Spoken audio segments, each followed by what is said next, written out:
It might almost be said to be Sports Day. There's an investiture, and among the people honoured by the Queen is Stanley Matthews. But no longer a mere mister. He is Sir Stanley, first professional footballer to be made a knight. Stanley Matthews Day. His wife, son and other relatives are all pleased as punch. And if this is his last season, all First Division left backs are overjoyed. Wonder how many autographs he's signed since he began his astonishing career. Congratulations to a jolly good fellow, say all of us.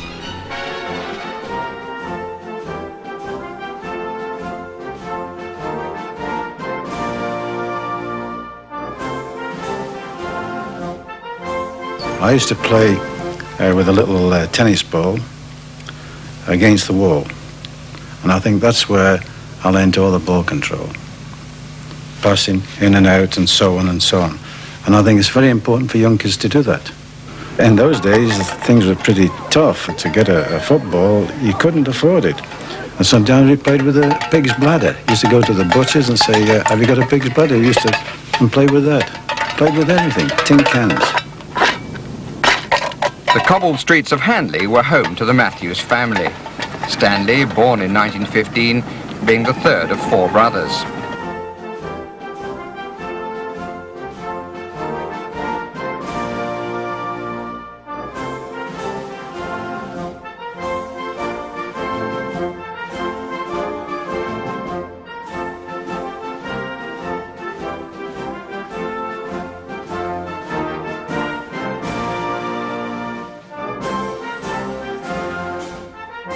At outside right in another team photograph.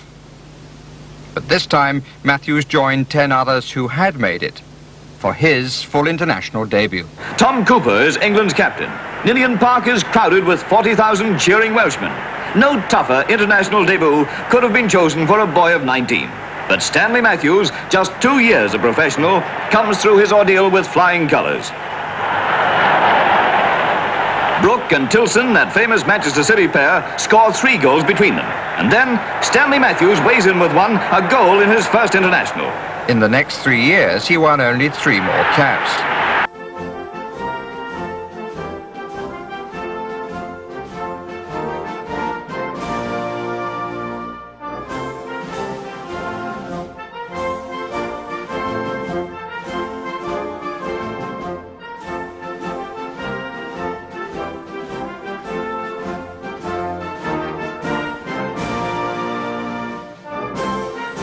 In December 1937, against Czechoslovakia at Tottenham, he made his mark in the England side, though in a style very different from the Matthews of post-war years.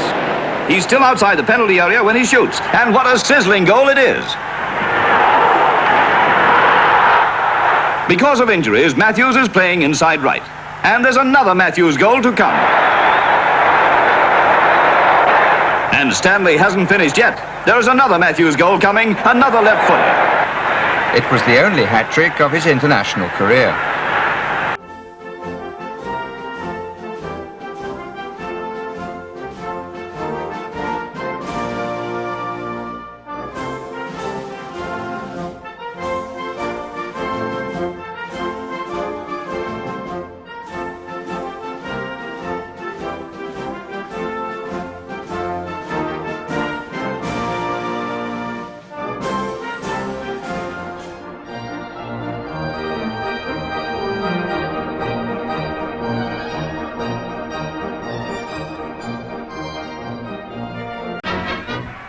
Cup final enthusiasm prevails in Berlin when England meet Germany on the soccer field. All the courtesies are observed before the start. God Save the King is played.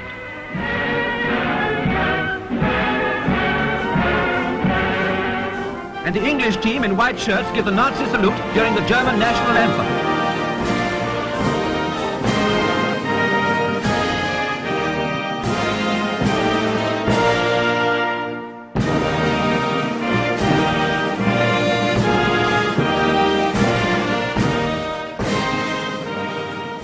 $15,000 spectators packed the Great Olympic Stadium and are rewarded by an orgy of scoring.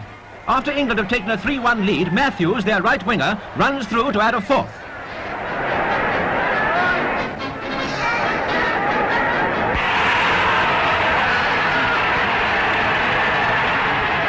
The Germans retaliate and, forcing a corner, succeed in reducing the visitors' lead through Gauchel.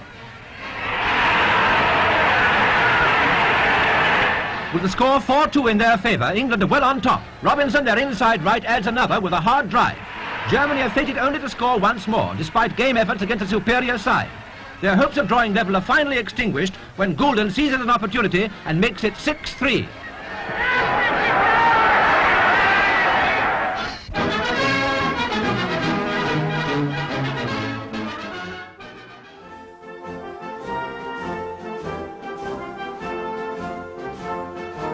Frisbee with the FA Cup.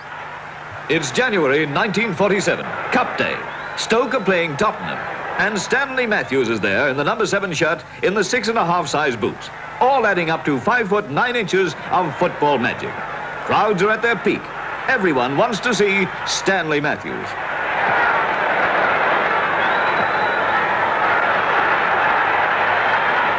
Stoke are still a First Division side then, but the honours that come their way are few, and Stanley Matthews, though rich in football trophies, dreams of a Cup winner's medal.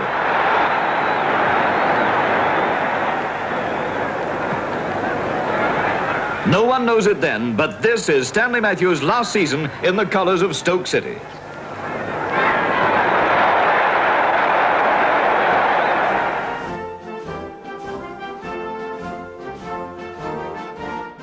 Cup final day 1951. Blackpool are playing Newcastle United. As King George VI steps out to meet the Blackpool team, everyone says that this is Stanley Matthews' last chance of getting his Cup winner's medal. Newcastle are the outsiders. Away from Tyneside, everyone's banking on a Blackpool win for Matthews' sake. To Stanley Matthews, Wembley has always been a challenge, and that's why he makes this stadium his national stage, never failing to put in a great performance. And that's how it is again this day. Matthews at his best.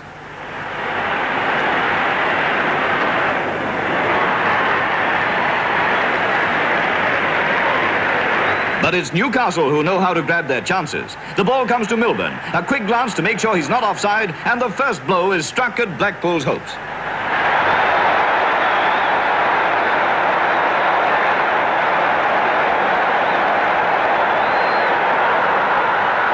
A few minutes later comes the second blow, and once again it's Milburn who delivers it. A superb 30-yard bombshell.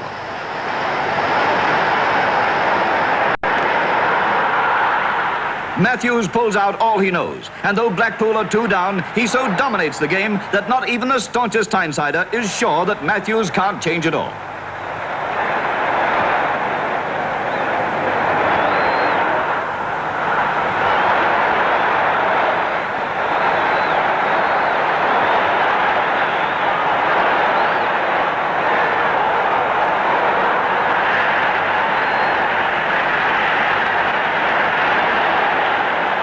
But not even all the Matthews magic can pull this match round for Blackpool.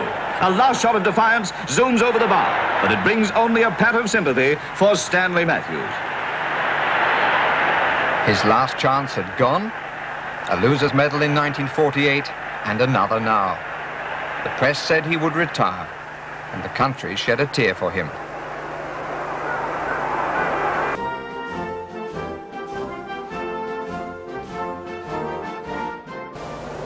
Wembley in 1953, another age, and yet perhaps football's clearest memory. Thousands had come south for the all-Lancashire match, and they were in good voice for the community singing.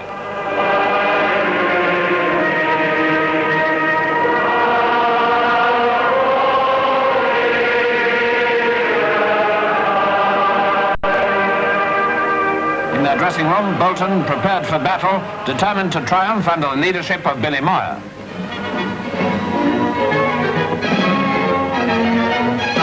The crowd hadn't long to wait now before the teams came out. Bolton Wanderers in white shirts and dark shorts. The arrival of the Queen with the Duke of Edinburgh was the occasion for renewed cheering by spectators, and presently the Duke went onto the field and the teams were presented.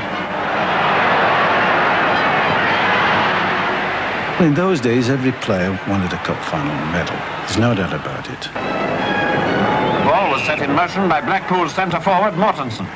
The first sensation of a sensational cup final came in the first minute. Bolton attacking. The ball comes into centre forward Lofthouse, who shoots from long range and beats far. 1-up to Bolton. A nasty shock for Blackpool, but Stan Matthews was already showing first-class form, and as everyone knows, the maestro can be a match winner. Then the equaliser by Mortensen, who beat Hassel and Hansen. Who would be a goalie at a moment like this? 5 minutes later, Bolton regained the lead through their skipper, Moyer.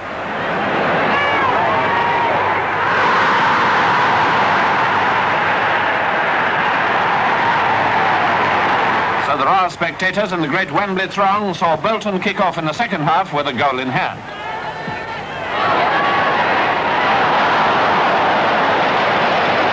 Minutes later, a centre from right winger Holden was headed through by Eric Bell in spite of his injury. 3-1 to Bolton.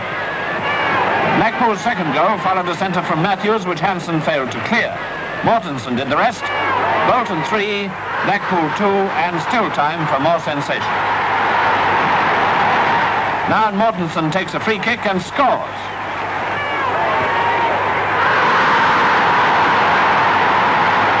Surely it must be a draw. When I beat Ralph Banks, I pounced on it quickly. I'm not clever. All footballers see these in the picture. They see Morty'd run forward to the goalkeeper. I was saying, no, only looked like a flash. There I saw Bill Perry in open space on the penalty spot. It's there! Perry! As soon as I hit it, it was a simple pass. It wasn't a pass trying to go through a Flick to centre finds Perry, who crashes it home into the Bolton net. Blackpool 4, Bolton 3. There's no doubt about it now. Matthews, recently ignored by the England selectors, is the man of the match. What a great reception he gets from all at Wembley as the whistle goes. Matthews, in his third cup final, is the hero of the day. Celebrations evidently began in the dressing room. It was a champagne occasion, of course. But there was something far better than that for Stan. That medal at last.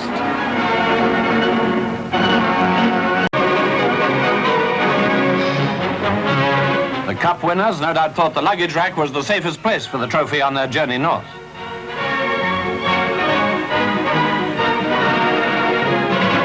And driving through Blackpool itself, what a reception they had. Everything seemed to have stopped in the town. Something like 500,000 people are estimated to have been out to welcome the heroes of Wembley. What a moment of triumph, and how good they must have felt, every member of the team. Speeches too, of course, including a modest word from Stan Matthews. I'm told that by one or two people that I was the match winner. As a matter of fact, I don't believe that, for the simple reason we have here 11 match winners.